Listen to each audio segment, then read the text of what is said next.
삼각함수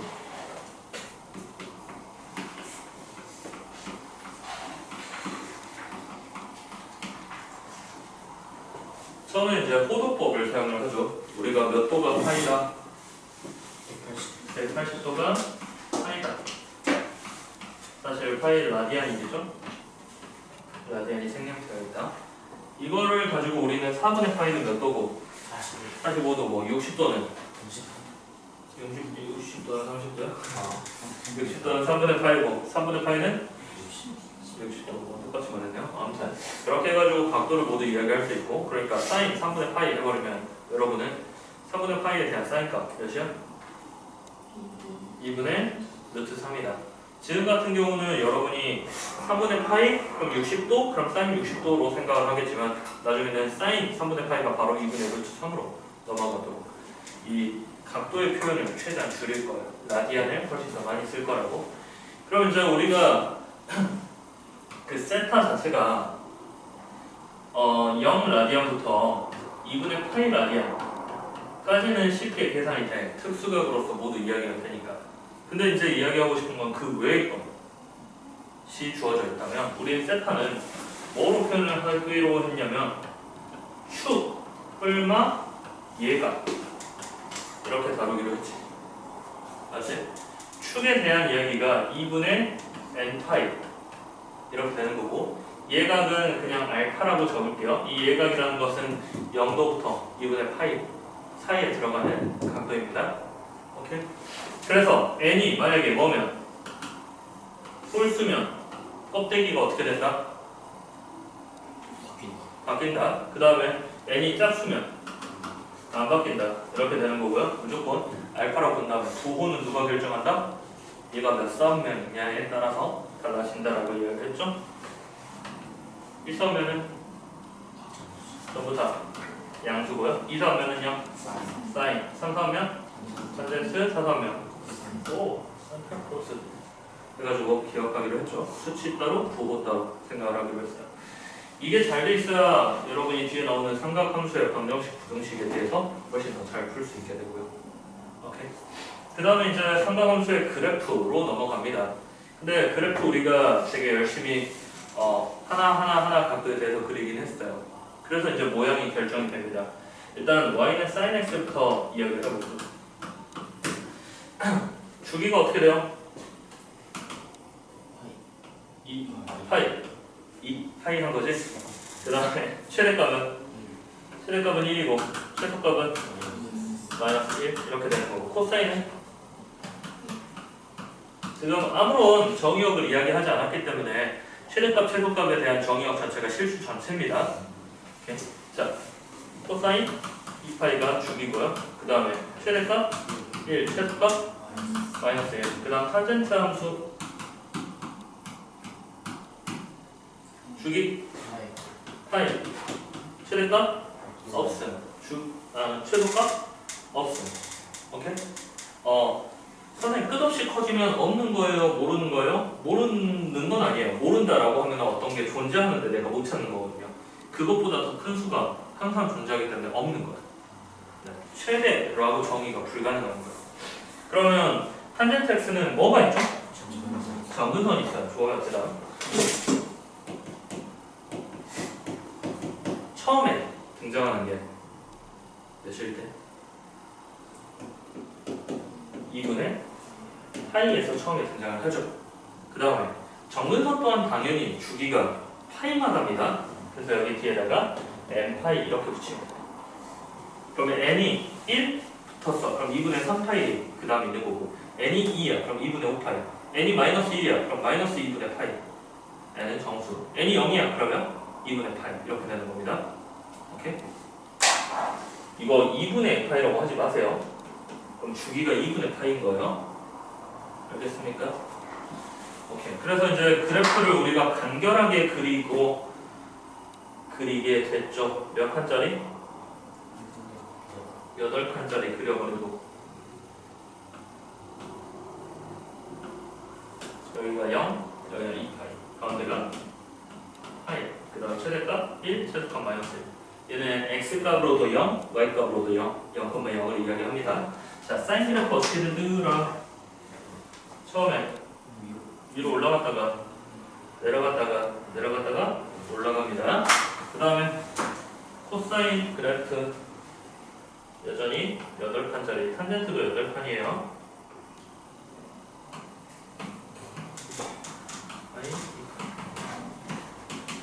자, 탄젠트는 어떻게 돼?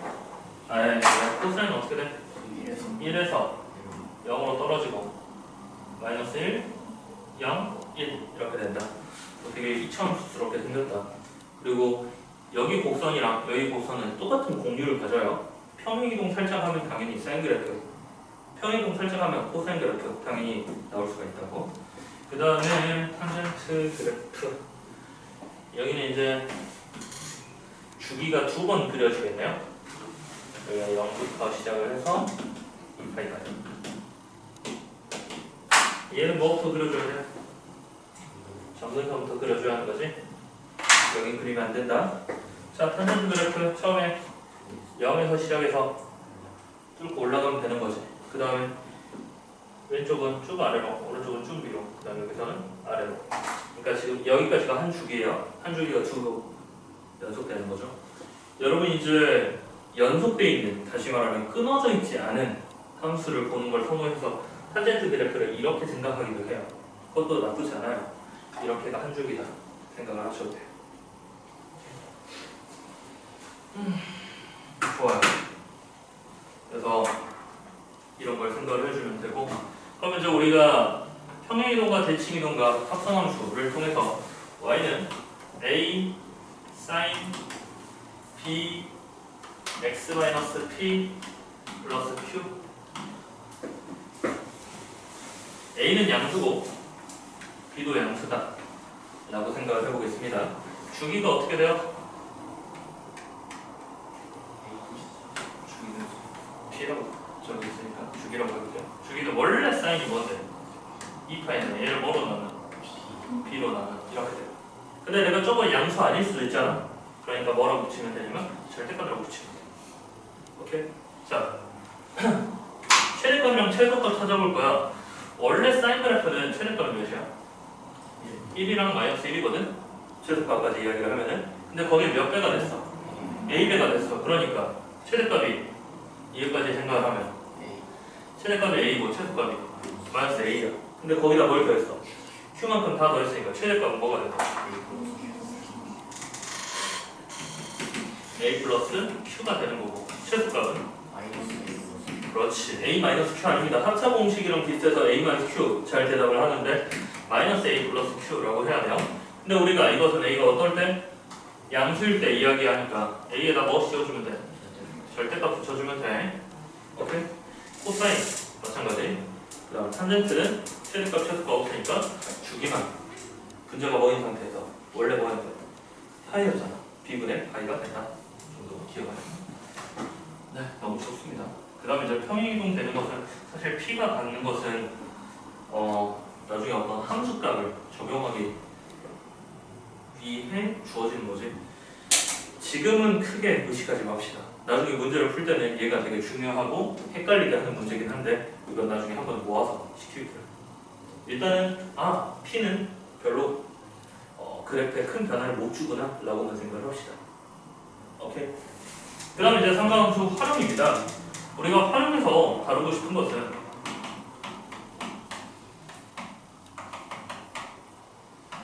총 주제로 이야기를 해볼게요. 첫 번째 사인 법칙, 그 다음에 코사인 법칙. 탄젠트 법칙은 없나요? 우리가 사인 법칙이라고 하는 이유가 공식이 뭐가 들어가서? 사인이 들어가서. 코사인 법칙이라고 하는 이유가 코사인이 들어가서. 자, 그 다음에 두 번째, 넓이입니다. 넓이에요. 첫 번째 어떤 넓이겠지? 삼각형의 넓이가 있고요. 그 다음에 평행사변형 넓이가 있고요. 그 다음에 또 하나 더 배웠는데 뭐가 주어진 삼각형?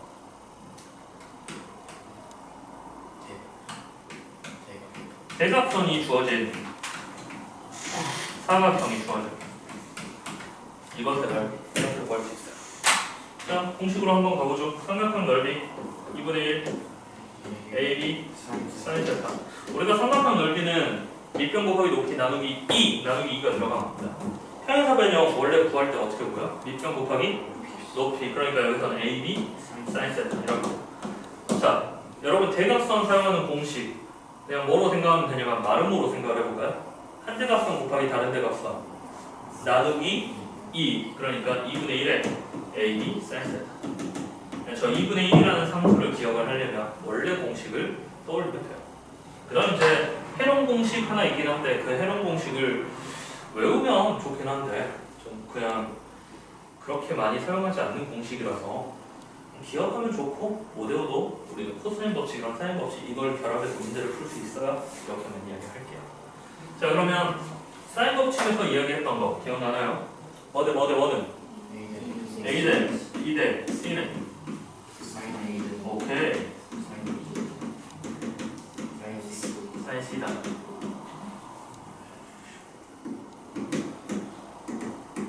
A 대 B 대 C는 사인 A 대 사인 B 대 사인 C다. 변의 길이는 각의 사인 값과 비례한다. 그리고 우리는 그 결과가 계속 2R로서 고정된다라고 했죠.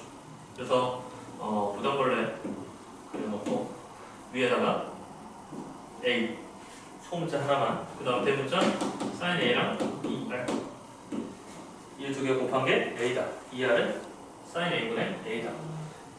2R분의 A는 사인 A다. 오케이? 그래서 다시 한번 A는 뭐다? 사인 A 곱하기 2R이다. 오케이? 변의 길이는 사인 값과 비례한다.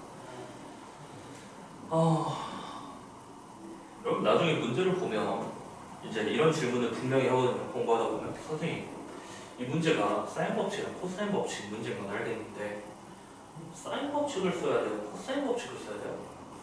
이런 질문을 할 거예요. 그럼 일단 큰 틀을 알려주자면 사인 법칙은 우리가 주로 ASA 조건, 그러니까 두 변과 그 사이 끼인 변이 주어져 있을 때 사용을 잘 합니다. 그 다음에 코사인 법칙은 SAS 두 변과 그 끼인 각이 주어져 있거나 또는 SSS 세 변이 주어졌을 때 그 끼인 각을 찾는 데 사용을 합니다. 근데 이거는 절대적인 건 아니에요. SAS일 때도 사인 법칙을 사용하는 경우도 있고요. 당연히 ASA도 코사인 법칙, SSS도 마찬가지입니다. 큰 틀만 알려주는 거예요. 근데 외접원의 반지름이 등장을 하면 걔는 사인 법칙이에요. 코사인 법칙에서는 2R 안 쓰잖아요. 2R이 등장하는 공식은 사인 법칙이에요. 갑자기 삼각형이 나오고 외접원이 나온다? 외접원의 반지름이 나온다? 이런 말이 있으면은 사인 법칙이로 바로 접근을 하시면 돼요. 알겠습니까? 그 외에는 이제 문제를 계속 풀다 보면 사인 법칙으로도 시도를 해보고 코사인 법칙으로도 시도를 해보거나 아니면 여러분이 문제를 볼 때 좀 고민을 할 거예요. 무의식적으로 사인을 쓸까 코사인을 쓸까. 그리고 아마 판단이 들 거고요. 네, 이거 이제 좀 자연스럽게 문제를 풀다 보면 적응이 될 문제고요. 코사인 법칙은요, C의 제곱은 마치 처음에 피타고라스로 기억을 하라고 했어요. 그 다음에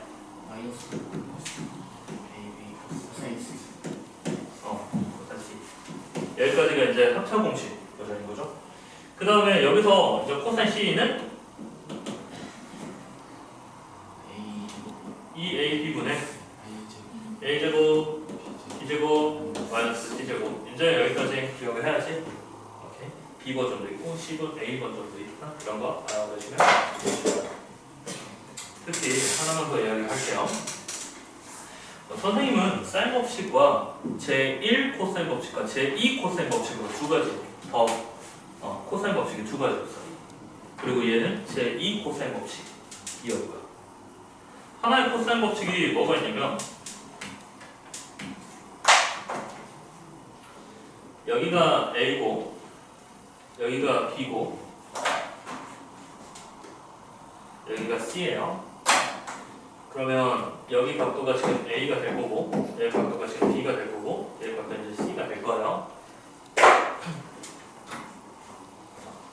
추선을 발을 내려서 자, C의 길이는 여기 더하기 여기라고. 그럼 여기 길이 뭐라고 쓸 거야? 여기 이제 직각삼각형에서 이렇게 A 코사인 B에다가 여기는 B 코사인 A를 더하면 C다. 근데 이게 코사인 제1법칙이었는데 이제는 이게 사라졌어요. 근데 언급하는 이유는 빗골고는 작년에 이거 수업 시간에 언급하셨고 이거 시험에 낼 수도 있다고 했거든요. 근데 어려운 공식은 아니고요. 그리고 빈도수가 낮다 보니까 사라진 거라서 이게 어려워서 빠졌다라고는 굳이 생각할 필요 없고요. 여러분이 충분히 문제에서는 사용할 만한 공식이에요. 오케이? 모르더라도 자연스럽게 사용할 만한 그런 공식이에요. 오케이? 그 다음 이제 뭐 주어진 것은 문제에 따라서 어떤 법칙을 사용하냐, 어떤 공식을 사용하냐, 이게 이제 삼각함수의 전체적인 그림이 되겠습니다. 오케이? 이제는 전체적인 그림을 알고 공식에 대해서 익숙해졌다면 문제를 보고 나서 아 이런 문제는 이런 식으로 풀어를 머릿속에 좀 정립해 주시면 될 것 같아요.